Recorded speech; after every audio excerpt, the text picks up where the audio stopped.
Hi స్నేహితులారా, welcome to గృహిణి thoughts. నా వీడియోస్ చూసి నచ్చితే కనుక లైక్ చేసి సబ్స్క్రైబ్ చేయండి.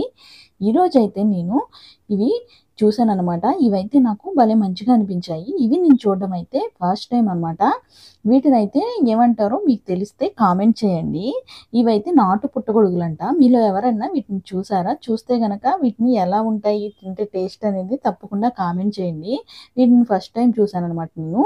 వీటినైతే క్లీన్ చేసుకోవాలంట. ఫస్ట్ అయితే ఇలాగ వాటర్‌లో వేసేసి కొంచెం సాల్ట్ ఇంకా సోడా వేసి ఒక 10 మినిట్స్ వదిలేయాలంట. ఇలా వదిలేయడం వల్ల వీటికున్న మురికంతా పోతుందంట. ఇలా వేసిన తర్వాత ఇలా వదిలేశారు 10 మినిట్స్. ఇది మొత్తం క్లీన్ చేసుకోవాలి. ఒక 3, 4 టైమ్స్ క్లీన్ చేసుకుంటే వీటికున్న ఇసుక, మట్టి అంతా కూడా పోయిందనమాట. మనం ఇలా అన్నీ క్లీన్ చేసుకున్న తర్వాత వీటినైతే ఒక జాలి గిన్నెలోకి తీసుకోవాలి. ఇలా తీసుకోవడం వల్ల దాంట్లో ఉన్న వాటర్ అంతా పోతుంది ఈజీగా. ఇలా వేసుకున్న తర్వాత ఒక 5 మినిట్స్ వదిలేస్తే వాటర్ అంతా దిగిపోతుంది కిందకి.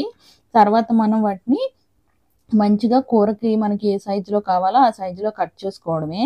ఇలా కట్ చేసుకున్నప్పుడు కొంచెం జాగ్రత్తగా చూసి కట్ చేసుకోవాలి. దీంట్లో అక్కడక్కడ పురుగులు కూడా ఉన్నాయన్నమాట. దానివల్ల మనం మంచిగా చెక్ చేసుకొని కట్ చేసుకుంటే మంచిది.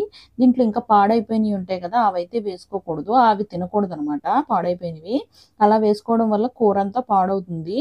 ఇంకా అవన్నీ పాడు చేయకపోయినయన్నీ తీసేసి మంచిగా ఇలా కట్ చేసుకోవాలి కూరకి. ఈ కూర టేస్ట్ అయితే చాలా బాగుంది, మంచిగా ఉందనమాట. మీలో ఎవరైనా మష్రూమ్ కూర తింటే ఎలా ఉంది ఏంటి అనేది కామెంట్ చేయండి. ఇంకా దీంట్లో వచ్చిన వేస్ట్ అయితే ఇదనమాట. అలా ప్యాక్ చేసి ఉంచేయడం వల్ల అమ్మేవాళ్ళు దీంట్లో అయితే ఒక 1/2 కేజీ దాకా అయితే పోయాయి. ఇవన్నీ వేస్ట్ అయిపోయాయి అనమాట. ఇంకా కట్ చేసుకున్నదైతే కూర వండుకొని మంచిగా తింటే బాగుంటుంది.